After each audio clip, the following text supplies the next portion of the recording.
தீர்மானத்தை நிறைவேற்றும்படியாய் உனக்கு துணை என்று நடத்துகிற ஒரு தேவன் இருக்கிறார். எனக்காக யார் பரிந்து பேசுவாங்க அப்படின்னு நினைக்கிறான். பரிந்துரைகள் செய்ய முடியாததை அவர் உனக்கு கொடுக்கிற கிருபையால செய்திட முடியும். அவர் உனக்கு வந்து உதவி செய்கிற தேவனாய் இருக்கிறார். சோதரவன் ஆண்டவருக்கு முன்னுரிமை யார் தெரியுமா? நீங்க தான் அவருடைய முன்னுரிமை. எத்தனை பேர் சந்தோஷமா சொல்ல முடியும்? கடைகளை உயர்த்தி ஆண்டவரை பார்த்து சொல்லுவீங்களா? அசாத்தியங்கள் சாத்தியமானது. என் கனவு ரட்சிக்கப்படுவது அது அசாத்தியமா எனக்கு தெரியலாம், ஆனால் உமக்கு சாத்தியமாப்பா. இந்த கடல் பிரச்சனை எனக்கு ஒரு அசாத்தியமா தெரியல, அது உமக்கு சாத்தியமானவரே. இந்த வியாதியை குணமாகுமா என்பது அசாத்தியமாய் தெரியலாம், ஆனால் உமக்கு சாத்தியமானவரே. என் குடும்பத்தில் சமாதானம் இல்லாமல் பிரித்து போய் கிடக்கிறது ஆண்டவரே, அதை ஒன்று சேர்க்க ஆண்டவரே அது அசாத்தியமா இருக்கலாம், ஆனால் அது உமக்கு சாத்தியமான காரியம் அப்பா. என் கணவன் மனம் திரும்புவாரா? என் மனைவி மனம் திரும்புவாங்களா? என் பிள்ளைங்க மனம் திரும்புவாங்களா? ஒருவேளை நீங்க அசாத்தியமாக பார்க்கலாம், ஆனால் தேவனால் அது சாத்தியமாகும். கணக்கில் உயர்த்தி ஆண்டவர் பார்த்து சொல்வீங்களா? Jesus thank you.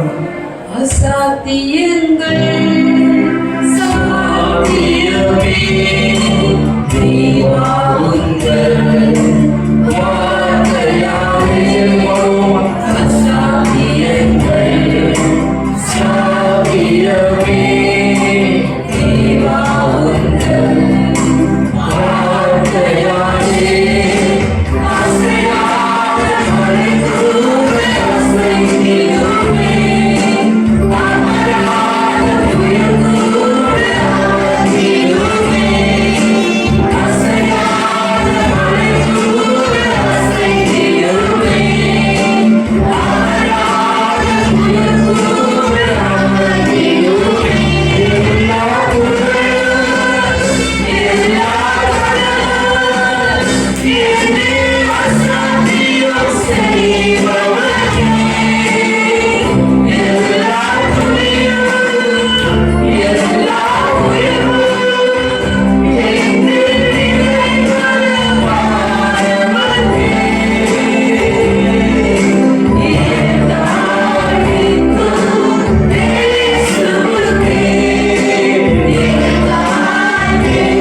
பேசுவாங்க.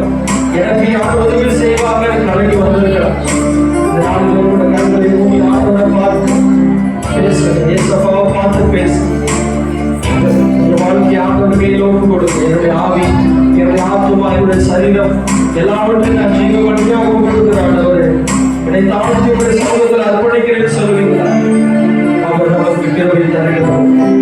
அவர் நமக்கு கிருபை தருகிறார். தாழ்த்துகிறோம் ஆண்டவரே. எங்களை எளிமையாக்குகிறோம். கை மீறி போனதெல்லாம் அவரை கரத்தினாலே திருமணம் கிடைக்கும். கை தவறி இழந்து போனதெல்லாம் அவருடைய கரத்தினால் நமக்கு மீட்க ஆண்டவர் தருவார். Thank you Jesus. ஆண்டவர்கிட்ட பேசுங்க. ஆண்டவரே, என்னை ஒப்பு கொடுக்கிறேன்னு சொல்லுங்க.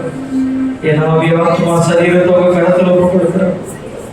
என் எதிர்காலத்தை உங்க கரத்தில் ஒப்பு கொடுக்குறப்பா. என் குடும்பத்தை உங்க கரத்தில் ஒப்பு கொடுக்குறேன். என் பிள்ளைகளை உங்க கரத்தில் ஒப்பு கொடுக்குறேன். என் கேரியர் ஜாப் உங்களுடைய கரத்தில் ஒப்பு கொடுக்குறேன். எனக்கு உண்டான எல்லாவற்றையும் உங்களுடைய கரத்தில் ஒப்பு கொடுக்குறேன். நீர் வேலை அடைத்து காத்துக் கொள்ளவும் ஒவ்வொரு நாளும் பரிசுத்தமாய் வாழ எங்களுக்கு உதவி செய்யும். உடைய பரிசுத்தத்தில் நீர் விரும்புகிற பரிசுத்தம் எங்களிலே உண்டாகட்டும் ஆண்டவரே. எங்களுடைய ஆவி ஆத்துமா சரீரத்தை நீர் பரிசுத்தப்படுத்துவீர்கள். குற்றமற்றவர்களாய் கரை திரை ஒன்றும் இல்லாமல் மாசற்றவர்களாய் உமக்கு முன்பாக இருப்பதற்கு எங்களை பரிசுத்தப்படுத்தும் ஆண்டவரே. மனுஷன் முகத்தை பார்க்கிறார், தேவன் இருதயத்தை பார்க்கிறார். மனுஷன் வாயிலிருந்து வருகிற வார்த்தைகளை கேட்கிறார், தேவன் இருதயத்தில் இருந்து கூப்பிடுகிற சத்தத்தை ஆண்டவர் கேட்கிறார். உங்க இருதயம் என்ன சொல்லுகிறது, உங்க மனசாட்சி என்ன சொல்லுகிறது என்பதை ஆண்டவர் கவனிக்கிறார். ஸ்தோத்திரம். அந்த கால வேளையிலே கூட உங்களை முழுவதுமாய் ஆண்டவருக்கு ஒப்புக்கொடுங்க. பரிசுத்தம் இல்லாமல் ஒருவனும் தேவனை தரிசிக்க முடியாது.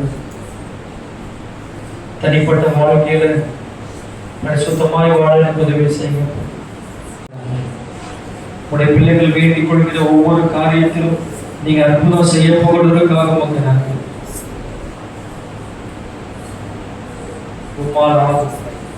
எல்லாம் ஆக மாட்டோம். நன்றி சுவாமி. நன்றி அம்மா. நன்றி கர்த்தர். இந்த இடத்துல வந்து நீங்க ஜெபித்த ஒவ்வொரு வேண்டுதலையும் ஒவ்வொரு விண்ணப்பத்தையும் அவர் கேட்டு ஆம் என்றும் ஆமேன் என்றும் பதில் கொடுத்ததற்காக கரங்கள் தட்டி கர்த்தரை ஸ்தோத்திரம் பண்ணுவோம். தொடர்ந்து சங்கீத பகுதிகள், சாட்சி பகுதிகள், தெய்வனுடைய வார்த்தை, கர்த்தருடைய பந்தி ஆராதனை எல்லாவற்றையும் கர்த்தர் நமக்கு ஆசீர்வதித்து தரும்படியாக நம்ம எல்லாரும் கர்த்தரை ஸ்தோத்திரம் பண்ணுவோம். நன்றி ஆண்டவரே. உடைய நாமத்துக்கே மகிமை வரப்படுங்க. இயேசுவின் நாமத்தில் கேட்கிறோம் பிதாவே. ஆமென். அல்லேலூயா. நாம் எழுந்து நின்று சங்கீதம் வாசிக்கலாம். 4வது சங்கீதம். நிகழ்வுகளும் வாத்தியத்தில் வாசிக்க ராகத்திலிருந்து குறிப்பிட்ட தாவீதின் சங்கீதம். என் நீதியின் தேவனே, நீதியின் தேவனே, நான் கூப்பிடுகையில் எனக்கு செவிகொடும். நெருக்கத்திலிருந்து எனக்கு விசாலம் உண்டாக்கினீர். எனக்கு இறங்கி என் விண்ணப்பத்தை கேட்டாலும்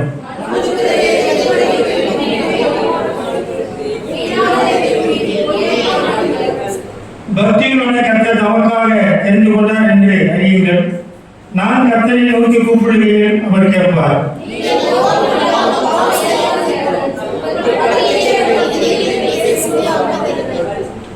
நீதியின் பணிகளை செலுத்தி கர்த்தரை நம்பிக்கையார்கள்.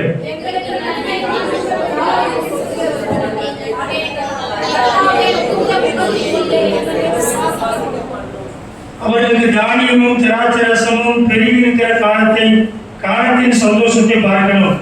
அதிக சந்தோஷத்தை நிர்ணயித்து தந்தி.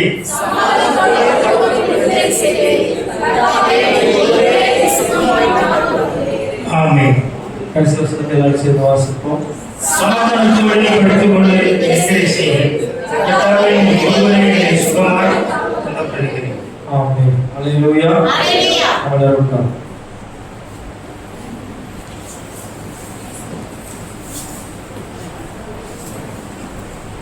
கர்த்தருடைய பரிசுத்த நாமத்துக்கு மகிமை உண்டாவதாக. ஆசீர்வதிக்கப்பட்டதான இந்த காலை வேளையிலே தேவனுடைய சபையிலே கூடி வந்திருக்கிற யாவருக்கும் இயேசு கிறிஸ்துவின் நாமத்தினாலே வாழ்த்துக்களையும் ஸ்தோத்திரங்களை தெரிவித்துக் கொள்கிறோம். அல்லேலூயா.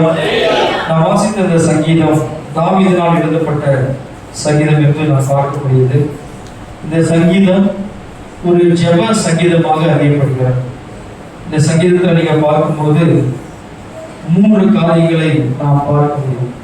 எப்படிப்பட்டவர்களுக்கு தேவன் செவி கொடுப்பார், யாருக்கு தேவன் செவி கொடுப்பார், யாருடைய ஜெபத்துக்கு ஆண்டவர் பதில் தருவார் என்று ஒரு 3 காரியங்கள் இந்த இடத்துல சங்கீதக்காரன் சொல்லியிருக்கிறார்.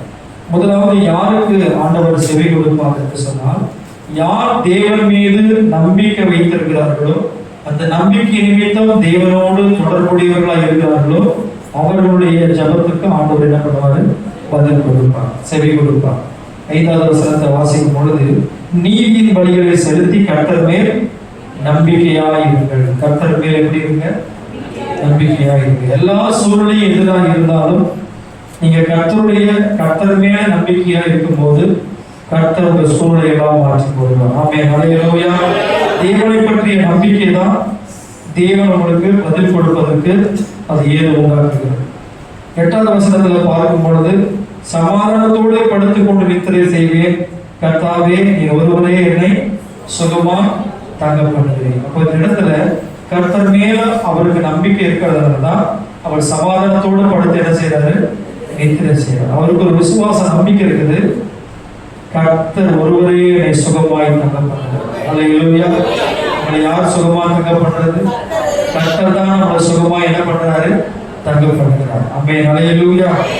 அடுத்தது 2வது, யாருக்கு தேவன் செவி கொடுப்பார்னா, தேவனிடத்திலிருந்து உதவியை யார் பெற்றுக்கொள்ள வேண்டும் என்று வாஞ்சிக்கிறார்களோ அவங்களுக்கு ஆண்டவர் என்ன பண்ணுவாரு? செவி கொடுப்பார். ஆமென். அல்லேலூயா. எத்தனை பேர் தேவனிடத்திலிருந்து உங்களுக்கு உதவி வேணும்னு நினைக்கிறீங்க? நம்ம சில நேரத்துல மனுஷங்க நமக்கு உதவி செஞ்சா நல்லா இருக்கும் அப்படின்னு நினைக்கிறோம். ஆனா அதை விட தேவன் நமக்கு உதவி செய்யும் போது அது பெரிய ஆசீர்வாதமாகிறது. அல்லேலூயா. இந்த இடத்துல 1வது வசனத்துல பார்க்கும் பொழுது அவர் சொல்லுகிறார், நீதியின் தேவனே நான் கூப்பிடுகையில் எனக்கு என்ன பண்ணுங்க? செவி கொடுங்க. எனக்கு இறங்கி என் விண்ணப்பத்தை என்ன பண்ணுங்க? கேளுங்க. மறுபடியுமா 3வது வசனத்துல பார்க்கிறோம், நான் கர்த்தரை நோக்கி கூப்பிடுகையில் அவர் என்ன பண்ணுவார்? கேட்பார். மறுபடியும் 6வது வசனத்துல பார்க்கிறோம், கர்த்தாவே உடைய முகத்தின் ஒளியை எங்கள் மேல பிரகாசிப்பார். அப்ப எப்பொழுதுமே அவர் தேவனிடத்திலிருந்து ஒரு உதவி என்ன பண்றாரு? எதிர்பார்த்து கொண்டு இருக்கிறார். 3வது, தேவன் நமக்கு செவி கொடுக்கணும் அப்படின்னா தேவ பக்தி உள்ள ஒரு வாழ்க்கை நம்ம என்ன பண்ணணும்? வாழும் போது கர்த்தர் நம்முடைய ஜபத்துக்கு, நம்முடைய வேண்டுதலுக்கு, ஒரு விண்ணப்பத்துக்கு செவி கொடுக்கிறதா இருக்கிறார். 3வது வசனத்துல பார்க்கும்போது, பக்தி உள்ளவர்களை கர்த்தர் தமக்காக என்ன செய்தார்? தெரிந்து கொண்டார் என்று அறியுங்கள். பக்தி உள்ள ஒரு வாழ்க்கை, தேவ பக்தி உள்ள ஒரு வாழ்க்கை நாம் வாழ வேண்டும் என்று சொல்லி ஆண்டவர் என்ன செய்யறாரு? எதிர்பார்க்கிறார். 5வது வசனத்துல பார்க்கும்போது, நீதியின் வழிகளை செலுத்தி கர்த்தர் மேல் எப்படி இருக்க? நம்பிக்கையா. அப்போ பக்தி உள்ளவர்கள் என்ன செய்வாங்க? நீதியின் வழிகளை செலுத்துவாங்க. இன்னைக்கு நம்ம எல்லாரும் இந்த இடத்துல கூடி வந்து ஆண்டவருக்கு என்ன செய்யணும்? பலிகளை நம்ம என்ன பண்ணணும்? செலுத்தினோம். என்ன பலி? ஸ்தோத்திர பலி, துதி பலி இல்லையா? அது சுகந்த வாசனையா நம்ம ஆண்டவருக்கு ஏறெடுத்தோம். யார் இதை செய்வார் என்று சொன்னால், பக்தி உள்ளவர்கள், தேவன் மீது பக்தி உள்ளவர்கள் தான் இதை என்ன பண்ணுவாங்க? செய்வாங்க. சில வசனங்களை நாம் வாசிக்கலாம். நீதிமொழிகள் 15வது அதிகாரம் 29வது வசனம் வாசிக்க. நீதிமொழிகள் 15:29.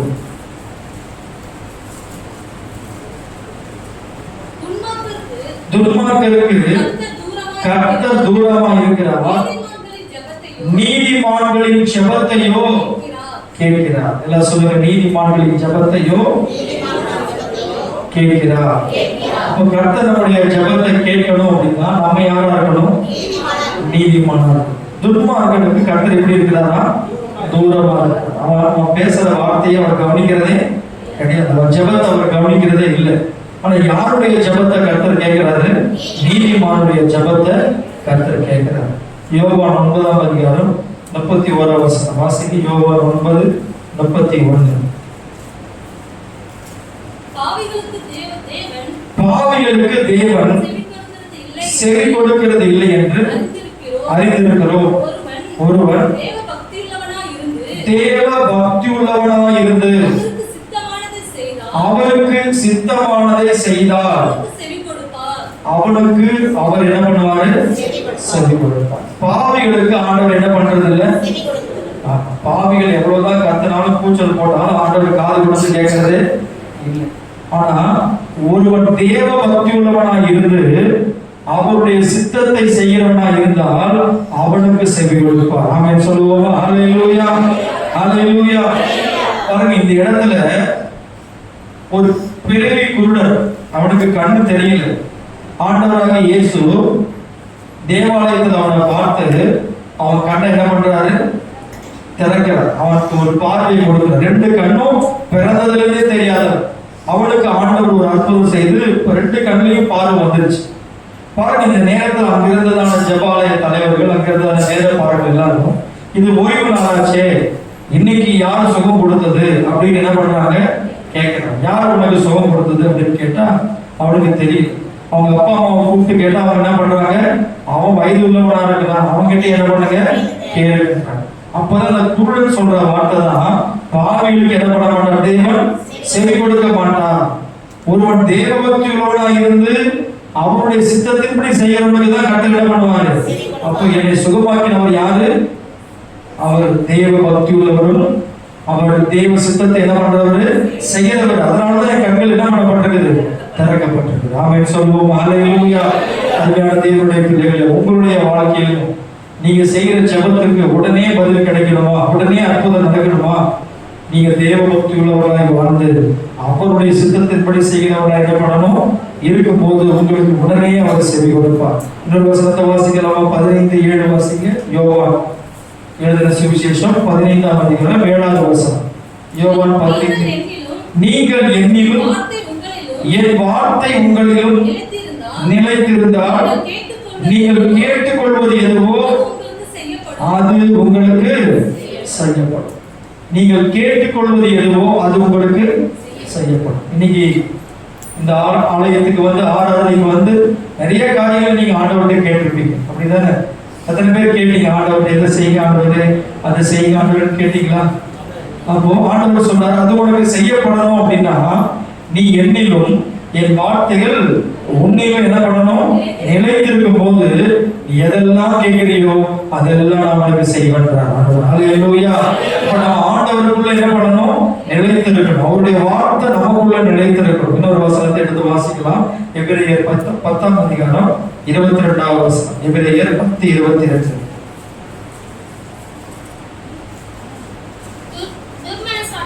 துர்மன சாட்சி என்ன? நீங்களுமா? துர்மன சாட்சி நீங்க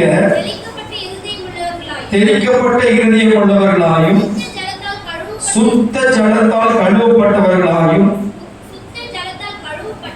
சுத்த ஜலத்தால் கழுவப்பட்ட சரீரம் உள்ளவர்களாயும்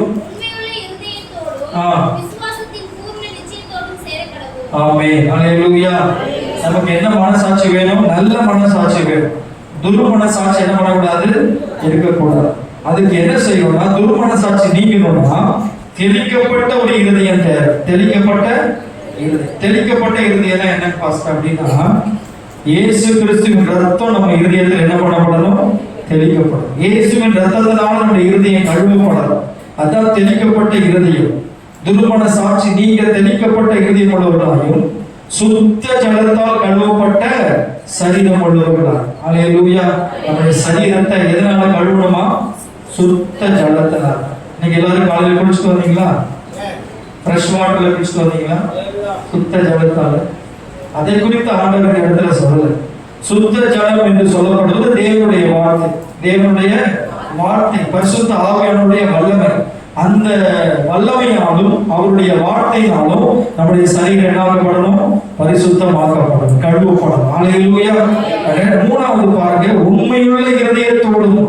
எதோட இருக்கணுமா? ஆண்டவர் இருதயத்துல எதை பார்க்கிறாரு? உண்மையை பார்க்கிறார். ஆமென். ஹல்லேலூயா. பொய் அவருக்கு பிடிக்காத ஒரு காரியம் இல்லையா? ஆனா இன்னைக்கு நிறைய பேர் என்ன பண்றாங்க? பொய் சொல்றாங்க. நம்மள அறியாமலேயே பொய் என்ன பண்ணிட்டு வாயில வந்துருக்கு. ஆனா நம்ம யாரை ஆராதிக்கிறோம்? உண்மையுள்ள தேவனை நம்ம ஆராதிக்கிறோம். நம்முடைய தேவன் பொய் சொல்றவர் கிடையாது. அவர் பொய் சொல்ற ஒரு மனுஷனும் இல்ல, மனம் மாறதுக்கு ஒரு மனுபுத்திரனும் கிடையாது. அப்ப அவருடைய பிள்ளைகளாகிய நாமும் உண்மையுள்ள ஒரு இருதயத்தோட நாம் இருக்கணும்னு ஆண்டவர் விரும்புகிறார். பாருங்க, 4வது விசுவாசத்தின் பூரண நிச்சயத்தோடும் அவர்கிட்ட என்ன பண்ணணும்? சேரணும். அல்லேலூயா. நீங்க ஜெபிக்கிறதுக்கு முன்னாடி இந்த 4 காரியம் இருக்கணும் உங்க வாழ்க்கையில்.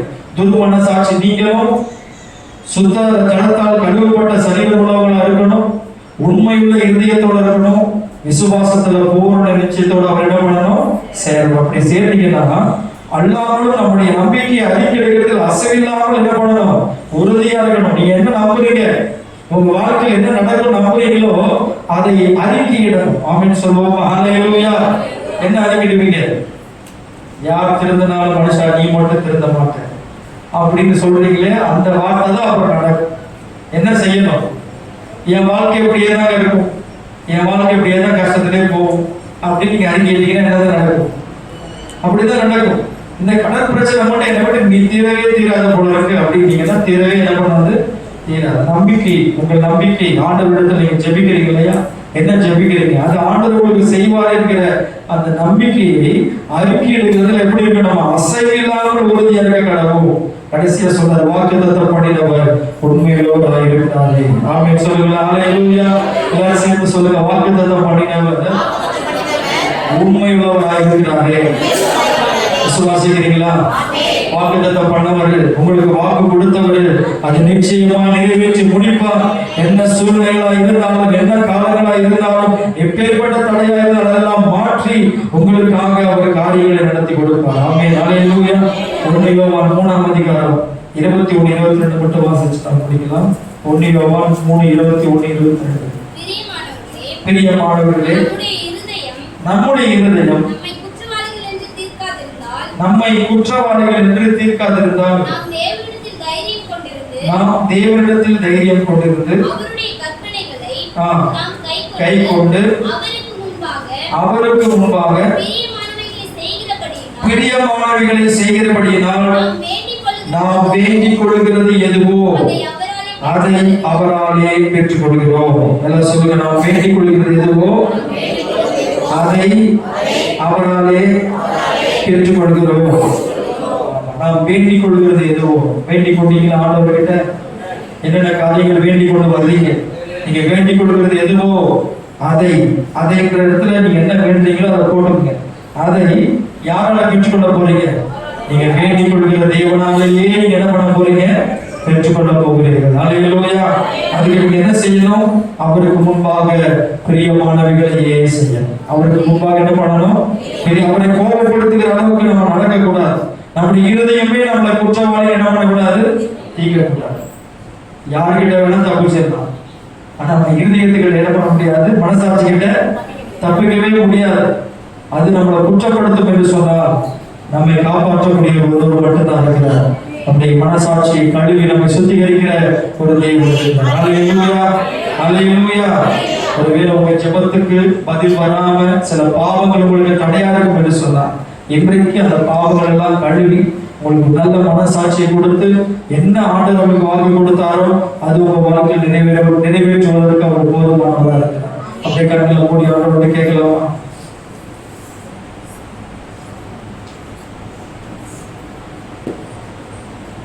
சமாதானத்தோடு படுத்திக் கொண்டு நித்திரை செய்வேன். கர்த்தாவே, நீர் ஒருவரே சுகமாய் தங்கப்படுகிறேன். எத்தனை பேர் உங்களுக்கு பாதுகாப்பு வேணும்னு நினைக்கிறீங்க? உங்க வாழ்க்கையில பாதுகாப்பு வேணுமா? உங்க குடும்பத்துக்கு பாதுகாப்பு வேணுமா? உங்க பிள்ளைகளுக்கு பாதுகாப்பு வேணுமா? உங்களுக்கு பாதுகாப்பு வேணுமா? இன்செக்யூரிட்டி, ஒரு பாதுகாப்பற்ற சூழ்நிலை நீங்க உணர்றீங்களா? எனக்கு யாரும் துணை இல்லையே, என்னை பாதுகாக்க யாருமே இல்லையே நினைக்கிறீங்களா? எந்த நேரத்துல வேணா என்ன வேணா நடக்கலாம் அப்படின்னு நீங்க அந்த ஒரு பாதுகாப்பற்ற சூழ்நிலை நீங்க உணர்றீங்களா? இன்னைக்கு ஆண்டவர் சொல்றாரு, நீங்க அவர் மேல வைக்கிற நம்பிக்கை, ஸ்தோத்திரம், உங்களை அந்த நம்பிக்கை பாதுகாக்கும். நீங்க ஜெபி உங்களுக்கும் ஆண்டவருக்கும் இருக்கிற அந்த தொடர்பு, நீங்க ஆண்டவரிடத்துல உதவி கேளுங்க. ஒரு தேவ பக்தியுள்ள வாழ்க்கை வாழ உங்களை ஒப்பு கொடுங்க. ஏதோ ஒரு வாழ்க்கை அல்ல, இந்த பூமியில தேவ பக்தியுள்ள ஒரு வாழ்க்கை வாழ நீங்க ஒப்பு கொடுப்பீங்கன்னா உங்களுக்கு தேவையான எல்லாவற்றையும் ஆண்டவர் தருவார். நீங்கள் வேண்டிக் கொள்வதற்கு முன்பதாகவே உங்களுக்கு என்னது தேவை என்பதை ஆண்டவர் அறிந்திருக்கிறார். ஆண்டவர்கிட்ட சொல்லுங்க, ஏசப்பா, ஒரு தேவ பக்தியுள்ள வாழ்க்கை வாழ்வதற்கு எனக்கு உதவி செய்யப்பா. என் இஷ்டம் போல வாழாதபடி உமக்கு பிரியமானவைகளையே செய்ய எனக்கு உதவி செய்ய ஆண்டவரே. அப்படி நீங்க செய்ய போவதற்காக உமக்கு நன்றி.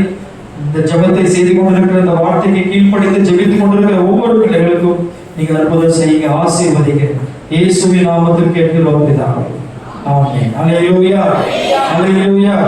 நம்முடைய ஜெபம் கேட்கப்படும்னா 3 காரியம் செய்ய சொல்லிருக்கு. என்னென்ன செய்யணும்? அவர் மேல நம்பிக்கை வைக்கணும், 2வது அவர்கிட்ட உதவி கேட்கணும், 3வது ஒரு தெய்வ பக்தி உள்ள அவங்களுக்கு என்ன பண்ணணும்?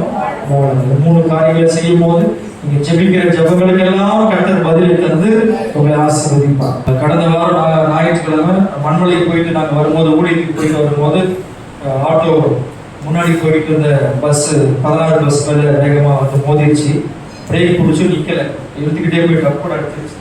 ஆனாலும் ஆண்டவர், ஆட்டோவுக்கும் பெரிய சேதம் இல்லை.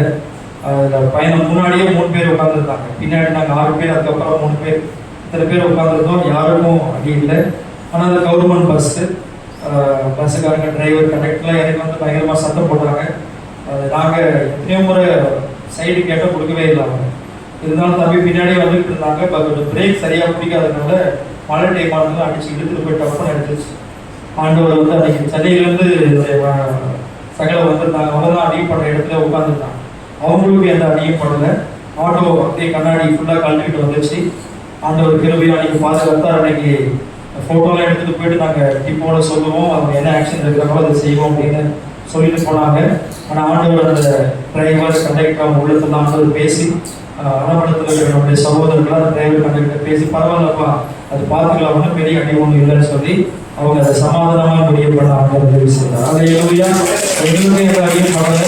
அது ஒரு பெரிய பிரச்சனையாகவும் இஷ்யூவாகவும் மாறல. ஆண்டவர் பாதுகாத்தார். கடந்த நாட்களில் இந்த ஆட்டோவுக்கு ஏற்பட்ட அந்த சேதத்தெல்லாம் சரி பண்ணவும் ஆண்டவர் போன வாரத்தில் உதவி செய்தார். நீங்கள் இந்த ஆட்டோவில் தான் ஊழியத்துக்கு போயிட்டு வந்தோம். தொடர்ந்து ஜெபம் பண்ணி கொடுங்கள். நம்முடைய சபையில் இருக்கிற வாகனங்கள் போகும்பொழுதும் வரும்பொழுதும் தேவனுடைய பாதுகாப்பு உண்டாயிருக்கணும். ஓட்டுகிறவர்களுக்கு வேண்டிய ஞானத்தையும் புத்தியும் ஆண்டவர் தரணும். அதுக்காக எனக்கு ஜெபித்துக் கொள்ளுங்கள். கண்களை மூடி நம்ம ஆண்டவருடைய சமூகத்தில் ஆண்டவருக்கு நன்றி சொல்லுவோமா. அந்த நாளில் சாட்சியாக நிறுத்தின ஒவ்வொரு பிள்ளைகளுக்காகவும் நம்ம ஆண்டவருக்கு நன்றி செலுத்துவோம். அதுவே இந்த நாளிலே கூட அதுக்கான தம்பி பாலாஜிக்காக நாங்கள் துதிக்கிறோம். மகளுக்கு ஏற்பட்ட அந்த சரீரத்தில் ஏற்பட்ட அந்த பலவீனத்தை கர்த்தர் நீக்கி போட்டு நல்ல சுகத்தை நீ தந்ததற்காக உங்களுக்கு நன்றி அப்பா. அம்மா ஆண்டவரே சரோஜா அம்மா அவங்க பேத்திக்காக ஜெபம் பண்ணாங்க. கர்த்தர் அந்த ஜெபத்தை கேட்டு அவங்க பேத்திக்கு நல்ல சுகத்தை கொடுத்தீங்க. உங்களுக்கு ஸ்தோத்திரம். இயேசுதாஸ் கோவிந்தராஜ் பெண்களுக்கு அந்த காலில் ஏற்பட்ட அந்த எல்லா பலவீனத்தை நீங்க எடுத்து போட்டீங்க. அதற்காக உங்களுக்கு ஸ்தோத்திரம். ஆண்டவரே ஸ்தோத்திரம். அன்னைக்கு மேல வேலை செய்யும் போது அந்த கரண்ட் ஷாக் அடித்தது. ஆனால் யாருக்கு எந்த ஒரு ஆபத்து நேரப்படி காத்து போட்டீங்க. நாங்கள் ஆட்டோவில் போகும்போதும் வரும்பொழுதும் ஆண்டவரே எந்த ஒரு தீமை ஏற்பட்டாலும் எந்த ஒரு சேதமும் அணுகாதபடி நீங்கள் காத்து கொண்டீங்க. அதற்காக உங்களுக்கு ஸ்தோத்திரம். இயேசுவின் நாமத்தில் கேட்கிறோம் என்று நல்ல ஆமென். பெற்றுக்கொள்ளும் 3 காரியங்களை நம்ம நினைவில் வைக்கணும். என்னென்ன காரியங்கள் அப்படின்னு கேட்டீங்கன்னா, முதல்ல அவருடைய கிருபை, தேவ கிருபை. தேவ கிருபை நாம் என்ன பண்ணக்கூடாது? மறந்துடக்கூடாது. தேவ கிருபையை இந்த பந்தியின் மூலமாக நாம் பெற்றுக்கொள்கிறோம். 2வது தேவனுடைய அன்பை நாம் என்ன பண்றோம்? ருசி பார்க்கிறோம். தேவனுடைய அன்பு நம்முடைய இதயத்தில் நிறைந்து வருகிறது. 3வது ஐக்கியம் பலப்படுகிறது. இந்த பந்தியில் எடுக்கிறது மூலமா என்ன பலப்படுது? ஐக்கியம். எல்லாம் சொல்லுங்க. கிருபை, அன்பு, ஐக்கியம். கிருபை, அன்பு, ஐக்கியம். இது ஒரு தேவனுடைய பிள்ளைக்கு இது 3மே முக்கியமானது.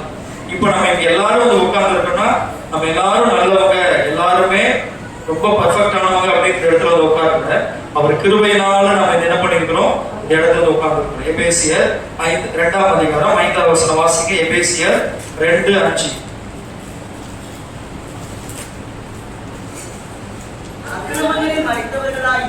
அக்கிரமங்களினால் மரித்தவர்களாய் இருந்த நம்மை கிறிஸ்துவுடனே கூட உயிர்ப்பித்தார். எல்லாம் சொல்லுங்க. கிருபையினாலே ரட்சிக்கப்பட்டீர்கள். எல்லாம் சொல்லுங்க. கிருபையினாலே ரட்சிக்கப்பட்டிருக்கிறோம். இப்ப ரட்சிக்கப்பட்டவர்கள் மாத்திரம் தான் அந்த பந்தியில் என்ன பண்ண முடியும்? பங்கெடுக்க முடியும். அப்ப நம்ம எதனால ரட்சிக்கப்பட்டிருக்கிறோம்? கிருபையினால ரட்சிக்கப்பட்டிருக்கிறோம். ஆமென். ஹல்லேலூயா, ஹல்லேலூயா.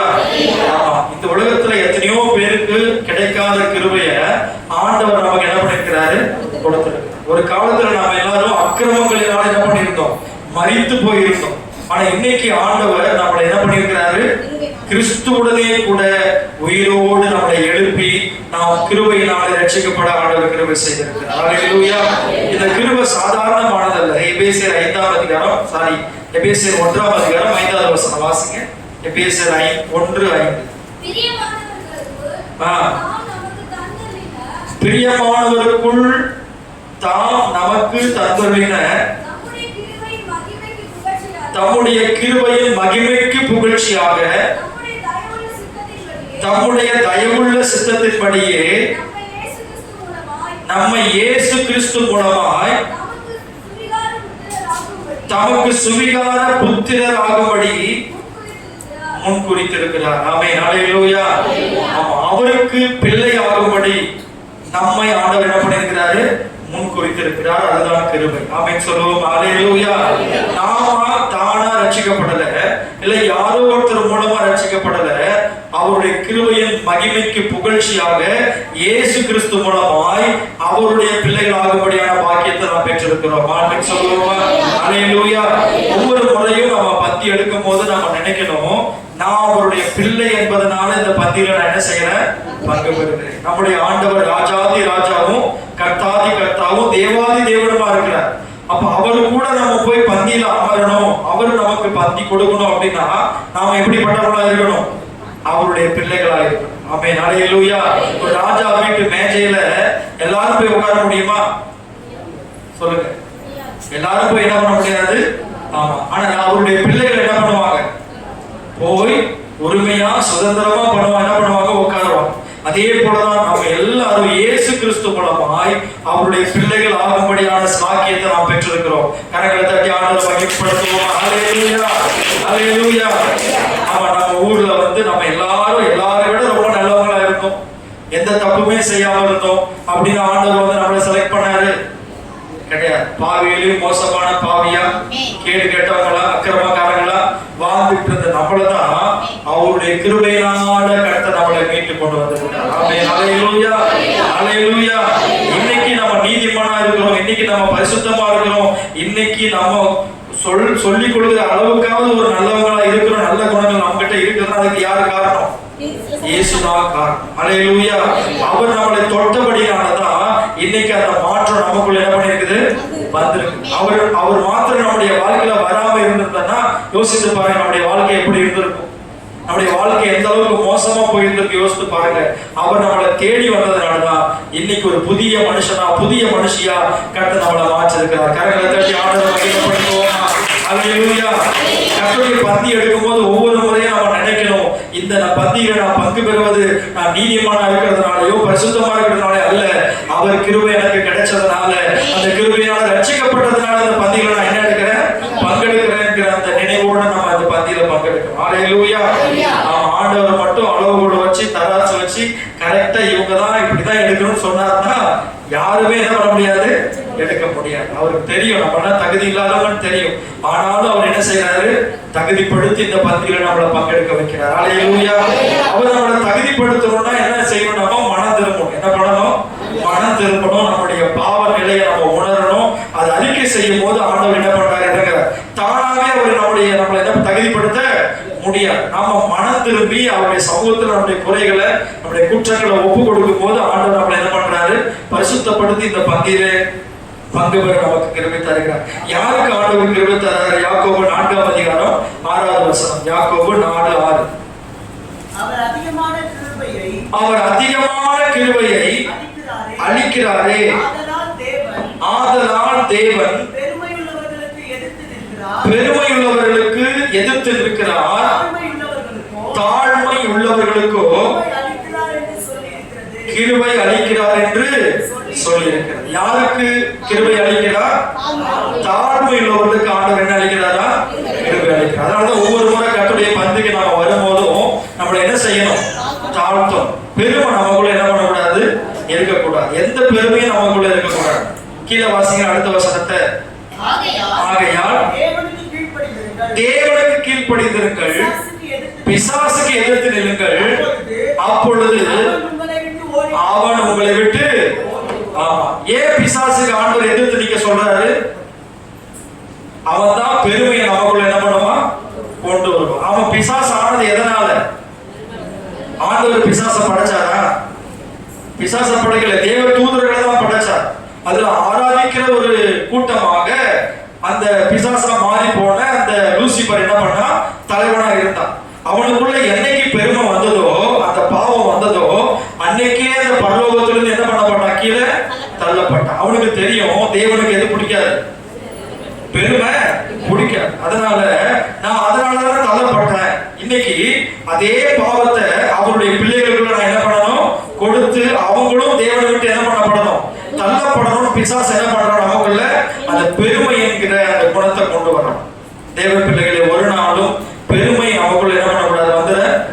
நம்ம கிட்ட ஒண்ணுமே இல்லைன்னா நமக்கு பெருமை வராது. ஏதாவது சம்திங் நமக்கு வந்துருச்சுன்னா, உயர்வு வந்தாலோ இல்ல பணம் வந்தாலோ அல்லது பதவி வந்தாலோ என்ன வந்துருது, தானா கூட சேர்ந்து பெருமையும் வந்துருது. அந்த எருமை என்ன பண்ணிடுது, கூடயே வந்துருது இல்லையா? ஒண்ணுமே நம்மளை கொண்டு ஒண்ணுமே ஆண்டவர் செய்யலன்னா பெருமை வராது. நம்மளை கொண்டு ஆண்டவர் ஏதோ செய்யறாருன்னும் போது சில நேரத்தில் நமக்குள்ள என்ன வந்துருது, ஆமா என்ன கொண்டு ஆண்டவர், நான் என்ன கொண்டுதான் அதை என்ன பண்ணுவாரு, செய்வார் அப்படின்ற பெருமை நமக்குள்ள என்ன பண்ணிடுது, வந்துருது. கர்த்தருடைய பிள்ளைகள் நம்ம எச்சரிக்கையா இருக்கணும். பிசாசுக்கு என்ன பண்ணணும், எதிர்த்து நிற்கணும். பெருமையை கொண்டு வருகிற பிசாசை உனக்கு நான் என்ன பண்றேன், எதிர்த்து நிற்கிறேன். இன்னைக்கு நான் ஏதாவது ஒண்ணு அப்படின்னா அது என்னுடைய தேவனால மாத்திரம். அல்லேலூயா, அல்லேலூயா.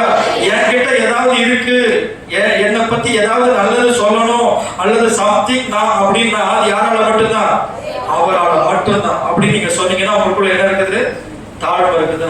ஆமென் சொல்லுவோம். அல்லேலூயா. கவனிக்கிற அதுக்கு முன்னாடியே பிசாசுக்கு எதிர்த்து இல்லைங்கன்ற வார்த்தைக்கு முன்னாடி ஒரு வார்த்தை சொல்லப்பட்டிருக்கு. என்ன சொல்லியிருக்காரு, தேவனுக்கு என்ன பண்ணுங்க, கீழ்ப்படிந்திருங்க. அல்லேலூயா. அப்போ கவனிங்க, யாரு கீழ்ப்படுகிறாங்களோ அவங்களுக்குள்ள தாழ்வு, அவங்களுக்குள்ள என்ன இருக்கும், ஆமா கீழ்ப்படுகிற அந்த குணம் யாருக்குள்ள வரும், தாழ்மையா இருக்கவங்களுக்குள்ளதான் என்ன பண்ணும் வரும். பெருமையா இருக்கிறவங்க என்ன பண்ண மாட்டாங்க, கீழ்ப்படிய மாட்டேன், நான் ஏன் நீ சொல்றதை கேட்கணும் அப்படின்னு என்ன பண்ணுவாங்க, எதிர்த்தே நிற்பாங்க பெருமை உள்ளவங்க.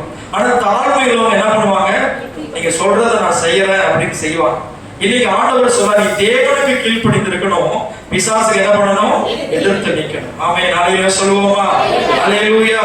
யாருக்கெல்லாம் கிருபை வேணும் அப்படின்னு நினைக்கிறீங்களோ, இன்னும் கிருபை வேணும், அதிகமான கிருபை வேணும் அப்படின்னு நினைக்கிறீங்களோ, நீங்க செய்ய வேண்டிய ஒரே ஒரு காரியம், உங்களை தாழ்த்தி தேவ சமூகத்தில் என்ன பண்ணணும், ஒப்பு கொடுக்கணும். ஆண்டவரே நான் ஒன்றுமே இல்லை, ஆண்டவரே நீங்க வானத்தையும் பூமியும் படைத்த சர்வ வல்லமையுள்ள தேவன்,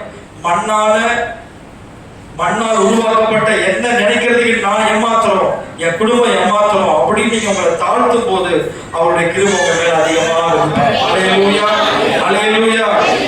ஒரு நாள் பெருமையான வார்த்தைக்கு என்ன பண்ண இடம் கொடுத்துற கூடாது. ஒரு நாள் பெருமையான சிந்தைக்கு நம்ம என்ன பண்ண இடம் கொடுத்துற கூடாது. சிலருக்குள்ள பெருமையின் ஆவி வந்து, நேற்று தினத்துல ஒரு தம்பி போன் பண்ணி கிட்டத்தட்ட 1 மணி நேரத்துக்கு மேல பேசிக்கிட்டே இருந்தார். அவர் சொன்னார், பாஸ்டர் எங்க அப்பா நல்லா தான் இருக்கிறாரு, ஆனா திடீர்னு பார்த்தா அவருக்குள்ள அந்த ஆவி என்ன பண்ணிடுது, பெருமை ஆவி வந்துருது. அந்த ஆவி வந்த உடனே அவர் எங்க வீட்டுல தங்கவே மாட்டாரு, என் பேச்சும் கேட்க மாட்டாரு, எங்க அம்மா பேச்சும் கேட்க மாட்டாரு. மற்ற நேரத்துல நல்லதா இருப்பார், வாய் திறக்காத பூச்சி மாதிரி இருப்பார். ஆனா அந்த பெருமையின் ஆவி அவருக்குள்ள வந்துருச்சுன்னா அவர் என்ன பேசுறாருன்னு அவருக்கு என்ன பண்ணல தெரியல, எல்லாம் விட்டு கடாசிட்டு போயிடுறாரு. அப்பாடு பெருமையா நான் அப்படி இப்படி இப்படி என்ன பண்ணிட்டு இருக்கிறாரு, அவரை பத்தியே பெருமையா என்ன பண்ணிட்டு இருக்கிறாரு, பேசிக்கிட்டே இருக்கிறாரு. நிறைய தவறான காரியங்கள் கூட அதன் மூலமா செஞ்சுக்கிட்டு இருக்கிறாரு. பாஸ்டர் நீங்க தான் அவருக்கு ஏதாவது என்ன பண்ண புத்தி சொல்லணும் அப்படின்னு சொல்லி என்ன பண்ணாரு, பேசிக்கிட்டு இருந்தாரு. பாருங்க, நானும் அவர்கிட்ட பேசும்போது சில நேரத்துல கண்டுபிடிச்சேன், ஏன் இப்படி அவர் தன்னை பத்தியே என்ன பண்ணிட்டு இருக்கிறாரு, நான் அங்க அந்த தலைவர் கூட இருந்தேன், இந்த பாஸ்டர் கூட இருந்தேன், அதாவது பெரிய பெரிய ஆட்கள் இருக்காங்க இல்லையா, அவங்க கூட நான் இருந்தேன்னு என்ன பண்ணிட்டு இருப்பாரு, சொல்லிக்கிட்டே இருப்பார். நான் பண்ற ஜெபத்தை ஆண்டவர் கேட்டு அப்படி பண்றாரு இப்படி பண்றாருன்னு பேசிக்கிட்டே இருப்பார். அதெல்லாம் கவனிக்கும் போது அவருக்குள்ள அந்த ஆவி கிரியை செய்தது எனக்கு தெரியல. ஆனா அவங்க மகன் அதை கண்டுபிடிச்சு என்ன பண்றாரு, சொல்லி அதுக்காக நம்ம ஜெபம் பண்ணணும். மற்ற நேரத்துல அப்படி இருக்கவே மாட்டார், ரொம்ப சைலண்டா இருப்பாரு. நாங்க பேசினா கூட திரும்பி பேச மாட்டார், அமைதியா போவார். ஆனா அந்த பெருமை வந்துருச்சுன்னா அவருக்குள்ள கோபம் வருது பாருங்க. நாங்க ஏன்பா அப்படி இருக்கீங்கன்னா உடனே கோபப்பட்டு என்ன பண்ணுவாரு, கத்துவாரு. அவருடைய வயசை விட சின்ன பசங்க எல்லாம் போய் சண்டையை வளர்த்துக்கிட்டு என்ன பண்ணுவாரு, அந்த ஈகோ வந்த உடனே அவரால் என்ன பண்ண முடியல. பெரிய ஆள் திட்டினா கூட சின்ன பிள்ளை திட்டினா கூட தாங்க விட அந்த பெருமை நாவி வந்த உடனே யாரும் அவரை பத்தி என்ன பண்ணிடக்கூடாது, ஒரு சின்ன மிஸ்டேக் சொல்லிடக்கூடாது. உடனே ஒரு கோபம் வந்து என்ன பண்ணிடுறாரு, ஊரெல்லாம் போய் சண்டையை வாங்கிட்டு வராரு பாஸ்டர் அப்படின்னா. பாருங்க, அந்த பெருமையின் ஆவி என்ன உண்டாகுது, சண்டையை உண்டாகுது. குடும்பத்துல இன்னைக்கு கணவன் மனைவிக்குள்ள யாரோ ஒருத்தருக்குள்ள பெருமை வந்துட்டா கூட என்ன ஆயிடுது, சண்டை வந்தது இல்லையா? நான் என்ன ஜாதி தெரியுமா, நான் என்ன படிச்சிருக்கேன் தெரியுமா, நான் எவ்வளவு நகை என் வீட்டு பலம் எவ்வளவு தெரியுமா, இப்படிலாம் அவங்க பெருமைப்படும் போது என்ன உண்டாகுது? அந்த இடத்துல சமாதானம் கெட்டு போய் பிரிவினை உண்டாகுது. 1 பேதுரு 3ஆம் அதிகாரம் 7ஆம் வசனத்துல, அதனாலதான் அப்போஸ்தலனாகிய பேதுரு சொல்றாரு, கவனிங்க. 1 பேதுரு 3ஆம் அதிகாரம் 7ஆம் வசனம். அந்தபடியே புருஷர்களே மனைவியானவள் பலவீனமான பாண்டமா இருக்கிறபடியினால் உங்கள் ஜெபங்களுக்கு தடை வராதபடிக்கு நீங்கள் விவேகத்தோடும் அவர்களுடனே வாழ்ந்து உங்களுடனே கூட அவர்களும் நித்திய ஜீவனாகிய கிருபை, அந்த இடத்துல பாருங்க, நித்திய ஜீவனாகிய கிருபையை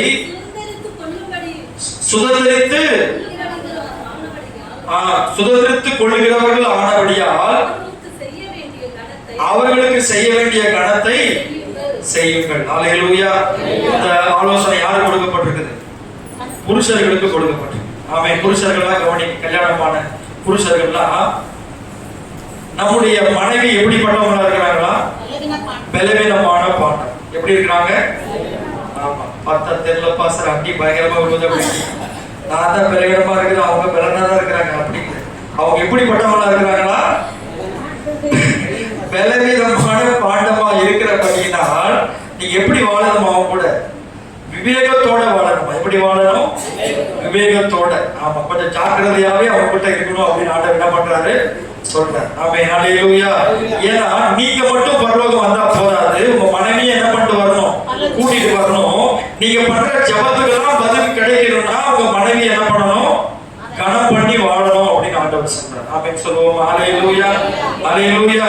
நித்திய ஜீவனாகிய கிருபையை அவர்களும் என்ன பண்ணணும்? சுதந்திரிக்கணும்னா நாம அவர்களோட என்ன பண்ணணும்? விவேகத்தோட வாழணும். ஆமென். சொல்லுவோமா? நீங்க வண்டி சில டிராக்டரோ அல்லது பஸ்ஸோ போகும்போது பின்னாடி எழுதி போட்டுருவாங்க. என்ன எழுதி போட்டிருப்பாங்க? வேகமா போனாலும் விவேகமா போடும். என்ன பண்ணணும்? வேகமா போனாலும். ஹல்லேலூயா. விவேகமா இல்லைன்னா என்ன ஆகும்? போன வாரம் நான் இடிச்ச மாதிரி தான் இருக்கு. என்ன பண்ணுவோம்? இங்க போய் என்ன பண்ண வேண்டியதுதான்? இடிக்க வேண்டியது. விவேகம் என்ன பண்ண வேண்டியதா இருக்குது? தேவையா இருக்கு. ஆமென். ஹல்லேலூயா. விவேகம் இல்ல, ஓட்டும் போதே பக்கத்துல பேசிக்கிட்டு அப்படி இப்படின்னு பார்த்துக்கிட்டு போனா என்னதான் ஆகும்? அப்புறம் இடிக்க வேண்டியதுதான். கவனிங்க, விவேகமா என்ன பண்ணணும்? குடும்பத்துல நம்ம வாழணும். விவேகமா வாழணும்னா ஒருவருக்கொருவர் என்ன பண்ணணும்? விட்டு கொடுக்கணும். ஒருவருக்கொருவர் மன்னிக்கணும். ஒருவர் பலவீனங்களை ஒருவர் என்ன பண்ணணும்? தாங்கிக் கொள்ளணும். ஒருவரை ஒருவர் குற்றப்படுத்தி என்ன பண்ணக்கூடாது? வாழக்கூடாது. பெருமை என்கிற ஆவிக்கு கணவனும் இடம் கொடுக்க கூடாது, மனைவி என்ன பண்ணக்கூடாது? இடம் கொடுக்க கூடாது. நான் பெரியவனா நீ பெரியவனா அப்படின்னு என்ன பண்ணக்கூடாது? நானா நீயா அப்படின்றது டிவில தான் ப்ரோக்ராமா இருக்கணும் ஒழிய குடும்பத்துல ப்ரோக்ராமா என்ன பண்ணிடக்கூடாது? வந்துடக்கூடாது. ஆமென். ஹல்லேலூயா. யார் செய்கிறாங்க பாப்போமா அப்படின்னா என்ன ஆகும்? அந்த குடும்பம் சமாதானமா என்ன பண்ண முடியாது? வாழ முடியாது. பரலோகத்துக்கு 2 பேருமே போய் என்ன பண்ண முடியாது? சேர முடியாது. அப்போ கர்த்தருடைய பிள்ளைகள் என்ன செய்யணுமா? பலவீனமான பாண்டமா அவங்க இருக்கிறதுனால நம்ம என்ன செய்யணும்? விவேகத்துடன் அவர்களோடு வாழ வேண்டும் என்று சொல்லி ஆண்டவர் சொல்றார். ஆமென். சொல்லுங்களேன். ஹல்லேலூயா. ஹல்லேலூயா. ஆமா, கவனிங்க. எப்படி உங்களுக்கு பஸ் ஓட்ட தெரியுதோ, வண்டி ஓட்ட தெரியுதோ, வண்டி ஓட்டும் போது விவேகமா ஓட்டுறீங்களோ, அதே போல மனைவியும் ஓட்டிக்கிட்டு போகணும். என்ன பண்ணணும்? கொஞ்சம் கேர்லெஸ்ஸா ஓட்டுனீங்கன்னா என்ன ஆயிரும்? ஆக்சிடென்ட் ஆயிரும்.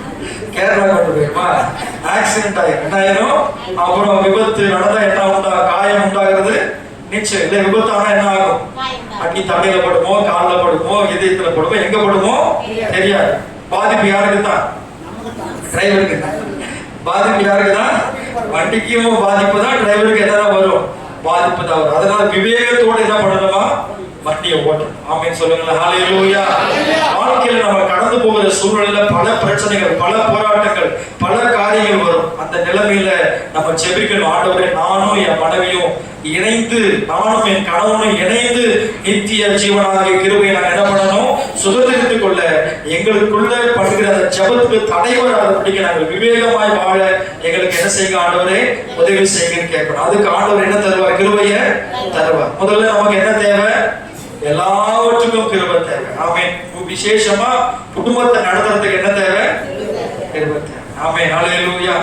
நம்ம ஒரு புருஷன் போய் அவங்க பொண்ணோட அப்பாட்ட சொன்னார், அவங்க உங்க பொண்ணு இப்படிலாம் பண்ணுதுங்க, உங்க பொண்ணு இப்படிலாம் பேசுதுங்க, உங்க பொண்ணு இப்படிலாம் செய்யுதுங்க அப்படின்னும் போது அவர் சொன்ன, என் பொண்ணு இப்படிதான்ப்பா இருக்கும், வச்சு வாழ முடிஞ்சா வாழு, இல்லைன்னா கொண்டு வந்து என் வீட்டுல என்ன பண்ணிட்டு போயிரு, விட்டுட்டு போயிருந்தேன். அதுக்கப்புறம் ஏதாவது பேச முடியுமா?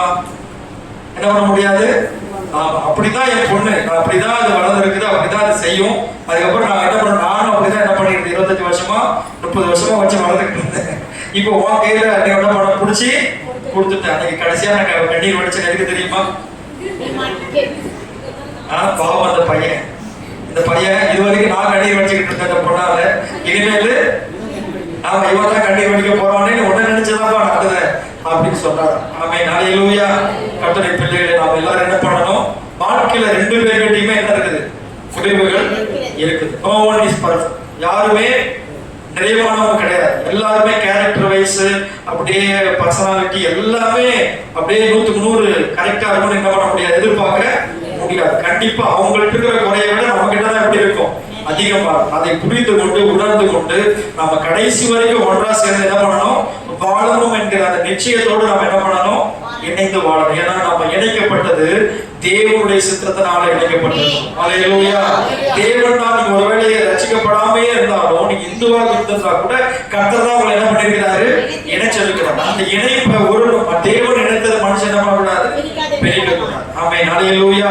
சொல்ற கர்த்தர் எதனால மட்டும்தான் பிரியறான்னு சொல்லியிருக்கிறார் ஆண்டவர். விபச்சார பாவத்தினால மட்டும்தான் என்ன பண்ணணும், பிரியணும். ஒரு கணவன் ஒரு மனைவிக்கு விரோதமா வேற ஒரு பொண்ணோட விபச்சாரம் பண்ணிட்டாங்கன்னா அதை 100க்கு 100 நிரூபிக்கப்பட்ட என்ன செஞ்சிருவாங்க, பிரிச்சிருவாங்க. அதுக்கு ஆண்டவர் அனுமதி கொடுத்திருக்காரு. அதே போல ஒரு மனைவி கணவனுக்கு விரோதம் விபச்சாரம் பண்ணிட்டாங்கன்னா அது நிரூபிக்கப்பட்டால் அந்த மனைவியோட சேர்ந்து வாழாம என்ன பண்ணிடலாம், அதை விவாகரத்து பண்ணிடலாம். அதுதான் ஆண்டவர் அனுமதி கொடுத்திருக்கிறார். அப்படியே அவர்கள் ஆண்டவர் மாதிரி ஏசப்பா மாதிரி நான் விபச்சாரியும் மன்னிக்கிறேன், நான் ஏத்துக்கிறேன், அவங்களோட வாழ்றேன்னு அவங்க ஒத்துக்கிட்டாங்கன்னா என்ன செய்யலாம், அதுக்கும் ஆண்டவர் வந்து நீ பிரிச்சுதான் அனுப்பணும் அப்படின்னு ஆண்டவர் சொல்லல, அவங்களோட சேர்ந்து என்ன பண்ண முடியும், வாழ முடியும். பாருங்க, ஒரு நான் சாட்சி பைபிள் காலேஜ் படிச்சுட்டு இருக்கும்போது கேட்ட ஒரு சாட்சி. ஒரு அம்மா இப்படிதான் இன்னொருத்தரை நேசிச்சு அவங்களோட ஓடி போயிட்டாங்க. பாருங்க, இந்த கணவர் அப்படியே பரிசுத்தமா சபையில சாட்சியா வாழ்ந்துட்டு வந்தார். அந்த அம்மாவை நினைச்சு கவலைப்படாம அந்த அம்மாவுடைய வாழ்க்கை தான் வீணா போச்சு, நான் ஆண்டவருக்காக பரிசுத்தமா வாழணும்னு சொல்லி அவர் வாழ்ந்து வந்திருக்கார். சில வருஷங்கள் பிறகு அந்த அம்மா அங்க போன இடத்துல பயங்கரமா சித்திரவதை பண்ணி அடிப்பட்டு நொறுக்கப்பட்டு, ஐயோ அந்த கணவன் கூட நம்ம வாழ்ந்தா எப்படி நல்லா வாழ்ந்துருந்தோம் இப்போ அப்படின்னு சொல்லி நினைச்சு அவங்க அழுது கதறி மறுபடியும் ஒரு நாள் அந்த கணவர்கிட்ட வரும்போது அந்த கணவர் மறுபடியும் அவர் என்ன பண்ணியிருக்கிறாரு, அந்த மனைவியை தன்னோட சேர்ந்திருக்கிறார். கவனிங்க, இது சாதாரணமா ஒரு மனுஷனால என்ன பண்ண முடியாது, ஏற்றுக்கொள்ளவும் முடியாது, செய்யவும் முடியாது. ஆனா அவர் தேவ அர்ப்பணால நிரப்பப்பட்டவராக இருந்ததுனால அந்த மனைவிக்கு மீண்டுமாய் ஒரு வாழ்க்கை என்ன பண்ணாரு, அவர் கொடுத்தார். ஆமென், ஹல்லேலூயா. கெட்ட குமாரனை போல அந்த கெட்ட குமாரத்தை மனம் திரும்பி வந்த போது அந்த மகளுக்கு ஒரு வாழ்க்கையை கொடுத்து அதுக்கு பிறகு அவங்க என்ன பண்ணாங்க, பரிசுத்தமா கர்த்தருக்கு இணைந்து சாட்சியா வாழ்ந்தாங்க. எதுக்காக சொல்றேன்னா இதெல்லாம் ஆண்டவருடைய கிருபை. ஆமென் சொல்லுவோமா? ஆண்டவருடைய கிருபை இல்லாம ஒருவரும் இந்த பரிசுத்த பந்தியில நம்ம என்ன பண்ண முடியாது, பங்கெடுக்க முடியாது. அந்த ஆண்டவர் நமக்கு கொடுத்த கிருபைக்காகவும் இப்பொழுது ஒவ்வொரு நாளும் தந்து கொண்டு வருகிற கிருபைக்காகவும் நாம் ஜெபிக்கிறவர்களாய் காணப்படுறோம். இரண்டாவது என்ன சொன்னேன், அன்பு. எல்லாம் சொல்லுங்க, என்னது அன்பு. எடுத்து வாசிக்கலாம். லூக்கா 7ஆம் அதிகாரம் 42வது வசனம். லூக்கா 7:42.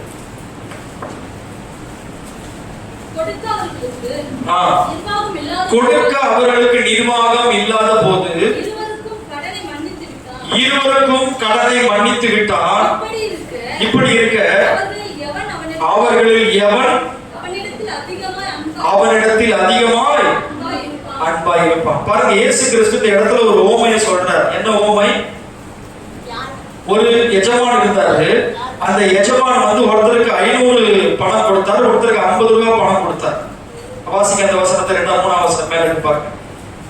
அதே அதிகாரத்துல 40ஆம் வசனமா? சீமோனே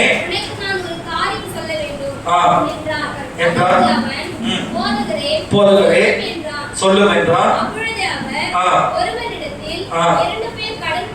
2 பேர் கடன் பட்டிருந்தார்கள்.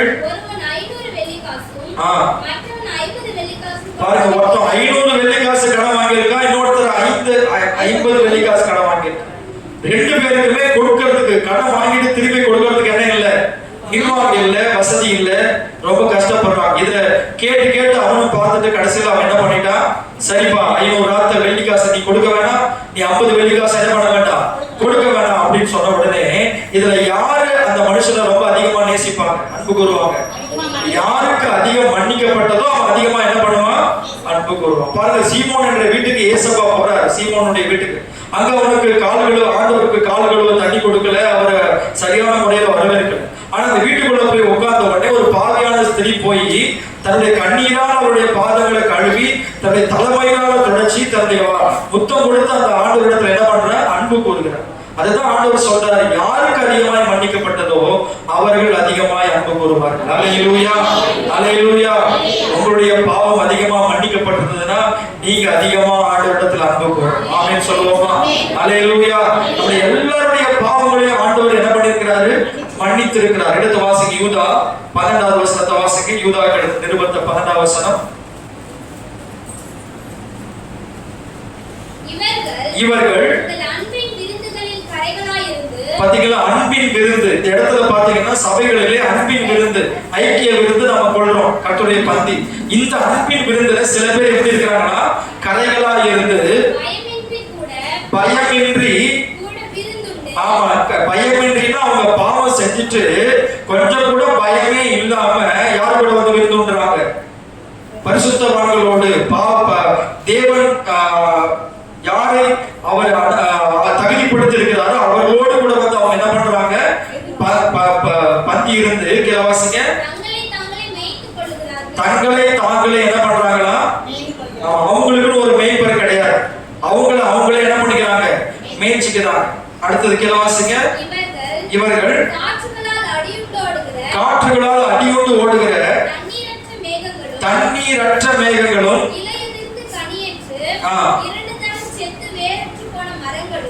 அல்லேலூயா. இதனால எந்த புரோஜனமும் கிடையாது. எதனால?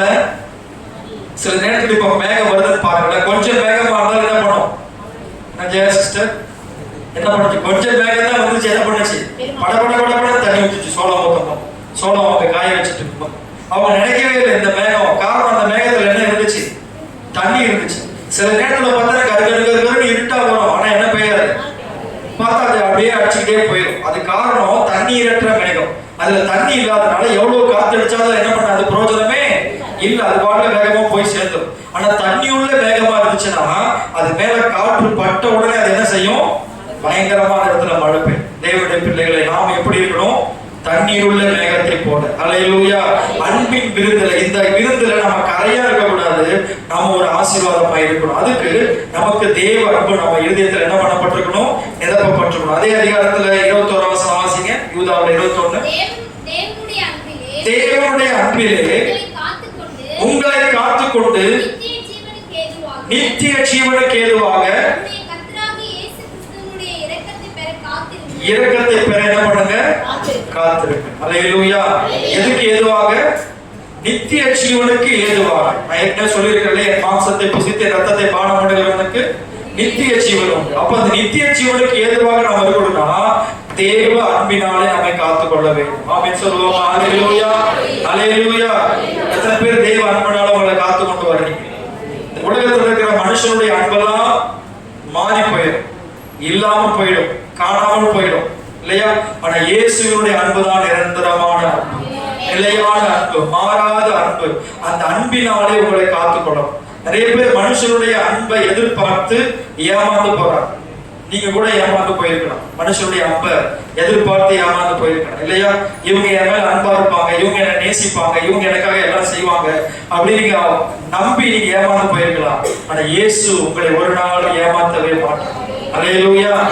அவருடைய அன்பு ஒரு நாள் என்ன செய்யாது, மாறவே மாறாது. நம்முடைய அன்பெல்லாம் சூழ்நிலைக்கு தகுந்த மாதிரி மாறி போயிடும், காலங்களுக்கு தகுந்த மாதிரி மாறி போயிடும் இல்லையா? ஆமா, சின்ன வயசுல இருக்கும் போது குழந்தை அம்மா கிட்ட வந்து ரொம்ப அன்பா இருக்கும். ஆனா வாலிப வயசு ஆன உடனே, காலேஜுக்கு எல்லாம் போன உடனே என்ன பண்ணிடுறான், அம்மாவே தூக்கி போட்டுறான்.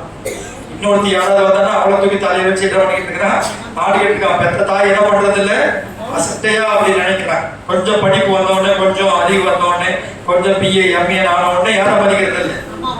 உனக்கெல்லாம் ஒண்ணும் தெரியாது, வாய் ஒண்ணு, நீ எல்லாம் படிக்காத அப்படின்னு என்ன பண்ணிடுறாங்க, சைலண்ட் ஆக்கிடுறாங்க. ஆனா அந்த தாயுடைய அன்பு எவ்வளவு பெரியது தெரியுமா? ஹல்லேலூயா. அன்பை எதிர்பார்க்கறாங்க. இந்த உலகத்துல இருக்கிற எல்லாருமே எதை எதிர்பார்க்கறாங்க? கவனிங்க, நீங்க இந்த இடத்துல வந்து உட்கார்ந்துருக்க நாம எல்லாருக்குமே என்ன தேவை? அன்பு தேவை. ஹல்லேலூயா. அன்பு இல்லாம இந்த உலகத்துல நம்ம என்ன பண்ண முடியாது. ஆனா அந்த அன்பு உண்மையான அன்பா இருக்கணும். என்ன அன்பா இருக்கணும்? True love. இன்னைக்கு அது கிடைக்கிறதா ரொம்ப கஷ்டமா இருக்கு. இன்னைக்கு மாய்மாலமான அன்பு தான் இருக்கு, சுயநலமான அன்பு தான் இருக்கு. எதையாவது ஒன்று நம்ம கிட்ட எதிர்பார்த்து தான் அவங்க என்ன பண்றாங்க? அன்பு கூடுறாங்க. எதுவுமே இல்லைன்னா நம்ம மேல என்ன பண்ண மாட்டாங்க? அன்பு கூற மாட்டாங்க இல்லையா? ஆனா தேவன் அப்படிப்பட்டவர் இல்ல. ஹல்லேலூயா. உடையான சேத்துல நம்மளை கடந்தாலும், பாவத்தின் படுகொலில கடந்தாலும் நம்மளை தூக்கி எடுக்கிற அந்த தேவ அன்பு நம்முடைய இருதயத்தில் நிரப்பப்பட்டிருக்கணும். ஆமென் சொல்லுவோம். ஹல்லேலூயா. ஹல்லேலூயா. அன்பினால நம்ம காத்துக்கொள்ள முடியும். நம்ம பரிசுத்த வாழ்க்கையை இந்த பந்தியில பங்கெடுக்கணும்னா முதலாவது தேவனிடத்தில் அன்பா இருக்கணும். இரண்டாவது நம்ம சகோதர சகோதரிடத்தில் எப்படி இருக்கணும்? அன்பா இருக்கணும். ஆமென் சொல்லுங்களேன். ஹல்லேலூயா. எல்லார்கிட்டையும் அன்பா இருக்க முடியுதா? எல்லார்கிட்டையும் எல்லாரையும் நேசிக்க முடியுதா? எல்லாரும் மேலேயும் நீங்க பாசமா இருக்க முடியுதா? ஒருவேளை உங்களை எதிர்க்கிறவர்கள், உங்களை விரோதிக்கிறவர்கள் மேலேயும் நம்ம எப்படி இருக்கணும்? ஆண்டவர் அதான் சொல்லியிருக்கிறார், பகைக்கிறவர்களுக்கு என்ன செய்யுங்க? நன்மை செய்யுங்க. உங்களை துன்பப்படுத்துகிறவர்களுக்காக என்ன பண்ணுங்க? ஜெபம் பண்ணுங்க. உங்களை தூஷிக்கிறவர்களுக்காக, உங்களை துன்பப்படுத்துறவங்களுக்காகவும் நீங்க ஜெபம் பண்ணுங்கன்னு ஆண்டவர் சொல்லியிருக்கிறார். அந்த நேசம் இல்லாம, பாசம் இல்லாம என்ன பண்ண முடியாது? செய்ய முடியாது. அப்படிப்பட்ட தேவ அன்பு என் இருதயத்தை காத்துக்கொள்ளணும். நம்ம ஜெபிக்கணும். மூணாவது கடைசியா ஐக்கியம். கலாத்தியர் 2ஆம் அதிகாரம் 9ஆவது வசனம். முதலாவது கிருபை, இரண்டாவது அன்பு, மூணாவது ஐக்கியம். எனக்கு அளிக்கப்பட்ட கிருபையை அறிந்தபோது யாக்கோபும்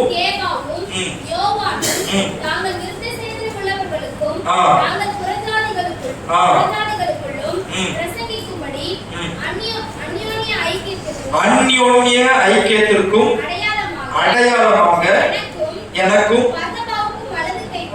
எனக்கும் பர்னபாவுக்கு என்ன கொடுத்தாங்க? சத்தமா சொல்லுங்க. அப்போ பக்கத்துல வலது கை கொடுக்க பார்ப்போம். நம்ம பக்கத்துல உட்கார்ந்து வலது கை. இது எதை காண்பிக்குது? அந்யோன்ய ஐக்கியம். அந்யோன்ய. பேதுரு, யாக்கோபு, யோவான் இவங்க 3 பேரும் யாருக்கு ஊழியம் செய்றாங்க? யூதர்களுக்கு ஊழியம் செய்றாங்க. பவுலும் பர்னபாவும் யாருக்கு ஊழியம் செய்றாங்க? புறஜாதிகளுக்கு ஊழியம் செய்றாங்க. இப்ப கவனிங்க, 2 பேருமே 2 விதமான தரிசனம், 2 விதமான ஊழியம். பாருங்க, இவங்க புறஜாதிகளுக்கு எல்லாம் போய் நம்ம என்ன பண்ணக்கூடாது? சொல்லக்கூடாது அப்படின்னு அவங்க என்ன பண்றாங்க? சொல்றாங்க. யாரு? தூண்களாக எண்ணப்பட்டவர்கள், சபையினுடைய ஆதி தூண்களா பேதுரு, யாக்கோபு, யோவான் இவங்க 3 பேர் தான். அவங்க என்ன சொல்றாங்களோ அதுதான் எல்லாம் கேட்பாங்க. தூண்களாக எண்ணப்பட்டவர்களே அவங்களுக்கு விரோதமா என்ன புறஜாதிகளுக்கு எல்லாம் போய் நீங்க சொல்றீங்க அப்படின்னும் போது அவங்க உணர்ந்து கொள்கிறார்கள். பவுலுக்கும் பர்னபாவுக்கும் புறஜாதிகளுக்கு சுவிசேஷம் சொல்லக்கூடிய கிருபையை ஆண்டவர் அவங்களுக்கு தந்திருக்கிறார். ஹல்லேலூயா. அந்த கிருபையை உணர்ந்த போதுதான் அந்த 3 அப்போஸ்தலர்கள் யாருக்கு கை கொடுத்தாங்க? பவுலுக்கும் பர்னபாவுக்கும். நீங்க போய் செய்யுங்க, புறஜாதிகளுக்கு நீங்க ஊழியம் செய்யுங்க, நாங்க யூதர்களுக்கு என்ன பண்றோம்? ஊழியம் செய்யணும். ஆமென் சொல்லுவோம். ஹல்லேலூயா. 2 பேருக்குள்ள என்ன வந்துருச்சு? ஐக்கியம் வந்துருச்சு. ஐக்கியத்துக்கு அடையாளமா என்ன கொடுத்தாங்களா அவங்க? அந்யோன்ய ஐக்கியத்துக்கு அடையாளமா கரங்களை கொடுத்தாங்க. ஆராதனை முடிஞ்ச அப்புறம் எல்லாரும் கை கொடுக்குறீங்களா? கையை கொடுத்துட்டு போக சொல்லுங்க. வலது கை என்ன பண்ணணும்? கொடுத்து நல்லா ஷேக்கப் பண்ணி பிரைஸ் தி லார்ட், ஹல்லேலூயா, கர்த்தர் நம்மை ஆசீர்வதிப்பார் அப்படின்னு சொல்லி என்ன பண்ணணும்? நம்ம பொதுவா ஆண்கள்லாம் கொடுக்குறாங்கன்னு நினைக்கிறேன். பெண்கள் தான் யாரும் கொடுக்க மாட்டேங்க. கொடுக்குறீங்களா? ஒருவேளை நான் பார்க்கல தெரியல. என்ன செய்யணும்? முடிஞ்ச உடனே ஒருத்தருக்கு ஒருத்தர் என்ன பண்ணணும்? பெண்களுக்கும் பாஸ்டர் தான் வலது கை கொடுக்க சொன்னா நாங்க போய் கொடுத்துறாரு. சரிங்களா? எங்க கொடுக்கணும்? பெண்களுக்கும் ஆண்களுக்கு என்ன பண்ணுங்க? வலது கையை கொடுத்து உங்க அந்யோன்ய ஐக்கியத்தை என்ன பண்ணுங்க? அடையாளமா வெளிப்படுத்துங்க. ஆமென் சொல்லுவோமா? ஹல்லேலூயா. ஒவ்வொருத்தருக்கும் ஆண்டவர் டிஃபரண்ட் கிரேஸ், கிருபையை ஆண்டவர் கொடுத்திருக்கிறார். ஆமென். ஹல்லேலூயா. சிலருக்கு பாடக்கூடிய கிருபை, சிலருக்கு நல்ல வசனம் படிக்கக்கூடிய கிருபை, சிலருக்கு நல்ல டான்ஸ் ஆடக்கூடிய கிருபை, சிலருக்கு பைபிள் நல்லா வாசிக்கக்கூடிய கிருபை, நல்ல போதகம் பண்ணக்கூடிய கிருபை. என்ன கிருபை இருந்தாலும் அவங்களுடைய கிருபையை அறிந்து அவங்களுடைய நம்ம எப்படி இருக்கணும்? ஐக்கியம் உள்ளவர்களாக இருக்கணும். ஆமென் சொல்லுவோமா? ஹல்லேலூயா. ஹல்லேலூயா. கவனிங்க, ஐக்கியமா நம்ம யாருக்குள்ள இருக்கணும்? சகோதர சகோதரிகளுக்குள்ள இருக்கணும். ஆண்டவருடைய பிள்ளைகளுக்குள்ள இருக்கணும். அதே நேரத்துல ரட்சிக்கப்படாதவர்கள், ஆண்டவரை அறியாத ஜனங்களோட நம்ம அவங்களை நேசிக்கலாம், அன்பு காட்டலாம். ஆனா அவங்களோட எப்படி இருக்க முடியாது? ஐக்கியமா இருக்க முடியாது. அப்படி இருந்தா உங்களை என்ன ஆக்கிடுவாங்க? சில நேரத்துல நீங்க விழுந்து போக வேண்டிய சூழ்நிலை வரும். அதனால நீங்க எப்படி இருக்கணும்? எச்சரிக்கையா இருக்கணும். ஆமென் சொல்லுவோம். ஹல்லேலூயா.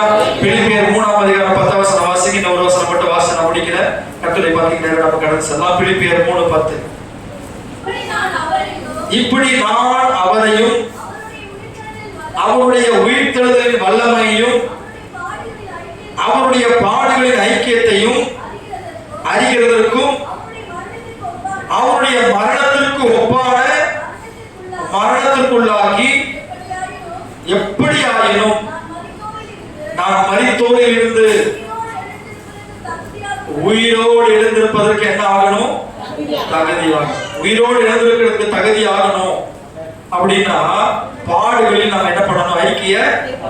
சந்தோஷமா இருக்கிறது மட்டுமல்ல, பாடுகள் படும்போது நம்ம எப்படி இருக்கணும்?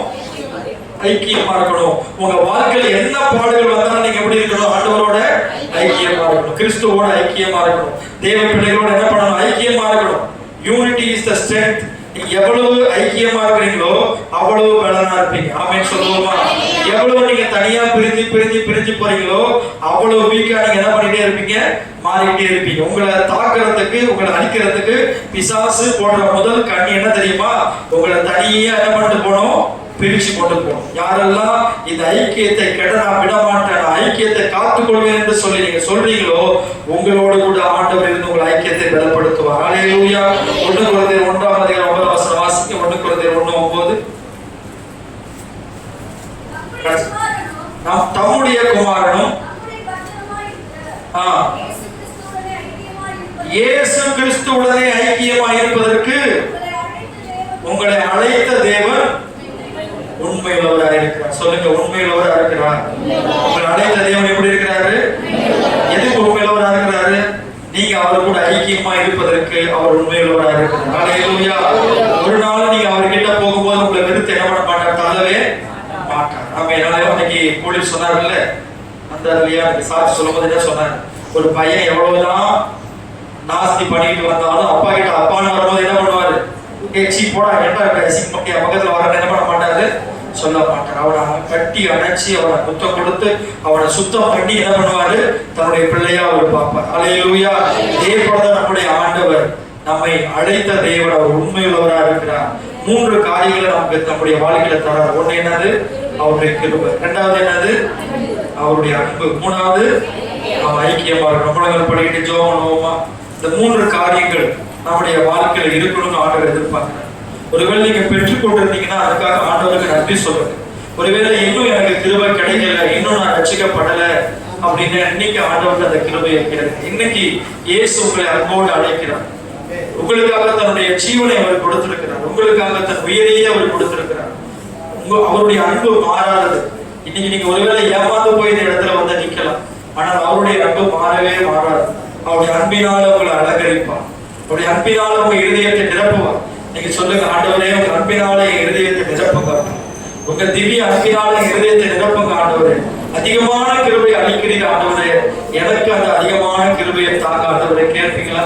எனக்குள்ள ஒரு நாளும் பெருமை வந்துடக்கூடாது, தாழ்மையின் குணத்தை எனக்கு தாங்க ஆண்டவரே. கீழ்ப்படுதலின் ஆவிய எனக்கு தாங்கப்பா. கேட்பீங்களா? ஆண்டவரே உங்களுடைய வார்த்தைகளுக்கு நான் எப்பொழுதும் கீழ்ப்படுத்த நடக்கணும் ஆண்டவரே. ஒரு நாளும் மேன்மையான சிந்தைகளுக்கு நான் இடம் கொடுத்துடக்கூடாது. ஸ்தோத்திரம். அழிவுக்கு முன்னானது அகத்தை என்று சொல்லப்பட்டிருக்கிறது, விடுதலுக்கு முன்னானது மனமேற்றுமை என்று சொல்லப்பட்டிருக்கிறது. இன்னைக்கு ஆண்டவருடைய சமூகத்தில் ஆண்டவரே நீங்க விழுந்திருந்தாலும் உங்களை தூக்கி எடுக்க ஆண்டவர் அழைக்கிறவராக இருக்கிறார்.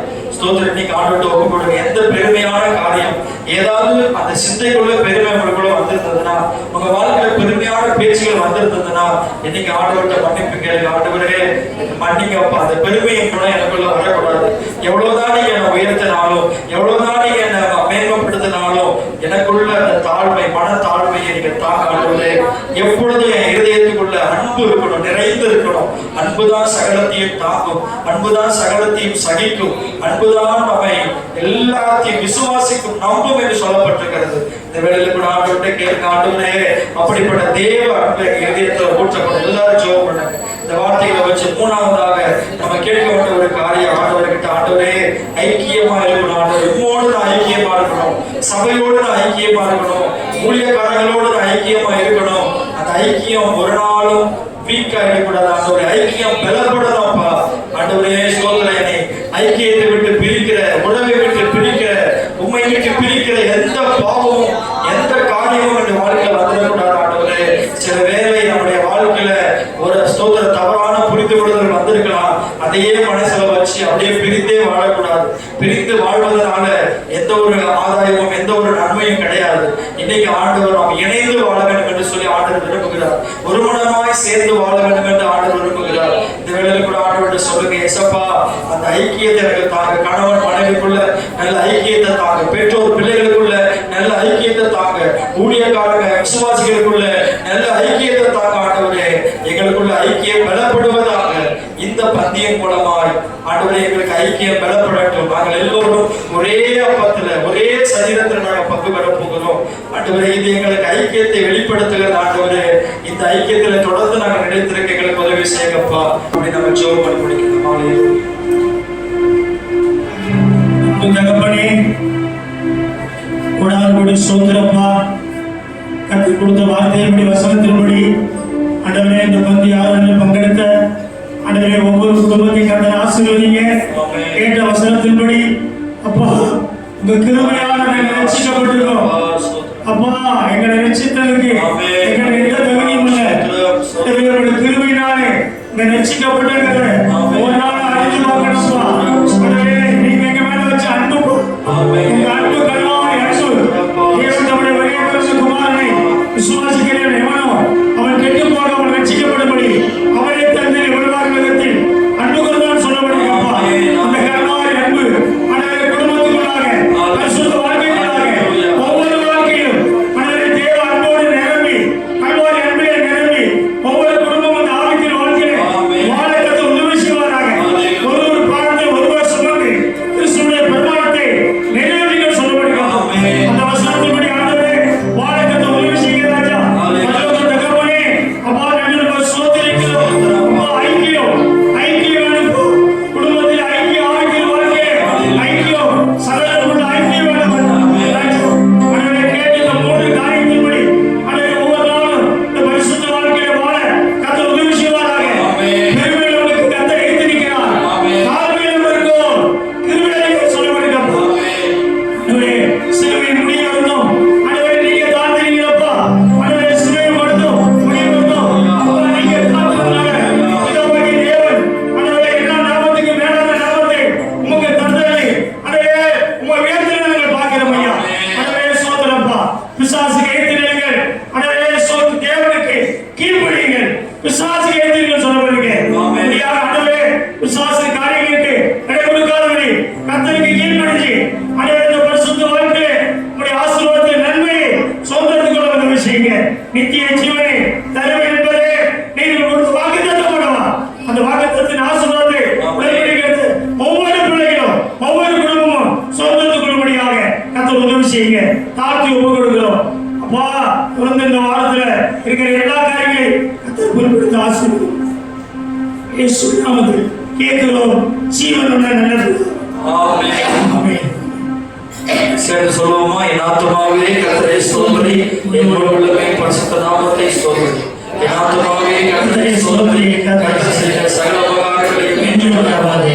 ஆமென். ஆமென். நம்முடைய கர்த்தர் இயேசு கிறிஸ்துவின் கிருபையும் பிதாவாகிய அன்பும் பரிசுத்த ஆவியினுடைய ஐக்கியமும் சமாதானமும் காவலும் நன்மையும் ஆசீர்வாதமும் கர்த்தருடைய வருகை மட்டும் கூடி வந்த யாவரோடும் குடும்பத்தோடும் ஊழியத்தோடும் ஊழியக்கார குடும்பத்தோடும் இருப்பதாக.